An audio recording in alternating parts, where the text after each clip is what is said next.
Do you recall that famous scene from the movie The Network? It was fantastic. It's the scene where Howard Beale says, "I want you to go to the window, open it, stick your head out and yell, 'I'm as mad as hell and I'm not going to take this anymore.'"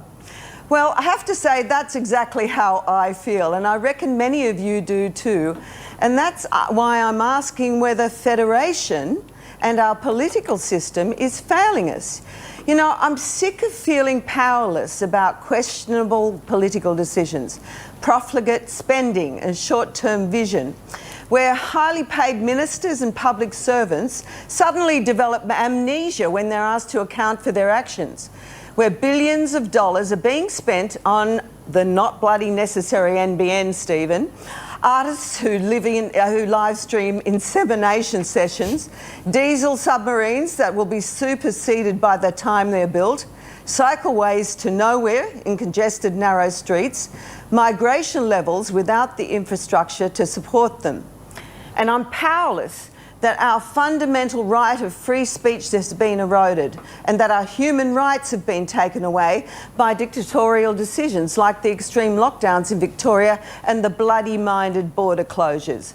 Livid when we hear of determinations by the justice system that give murderers and paedophiles a slap on the wrist, and illogical, expensive, wasteful decisions like spending millions on erecting a museum on a floodplain and moving a heritage building brick by brick when most people in the area would prefer a new hospital. You know, COVID's put the spotlight on how our democracy is functioning, its capabilities and its shortcomings, and the calibre of our political leaders in each state. And what we've come to understand is that our federal government is hamstrung when it comes to determining what happens in the states. It's very good for shoveling money at them, but when it comes to making decisions that will impact on the national interests, it's powerless unless it wants to withhold funds and pursue them in the High Court. And what of our politicians?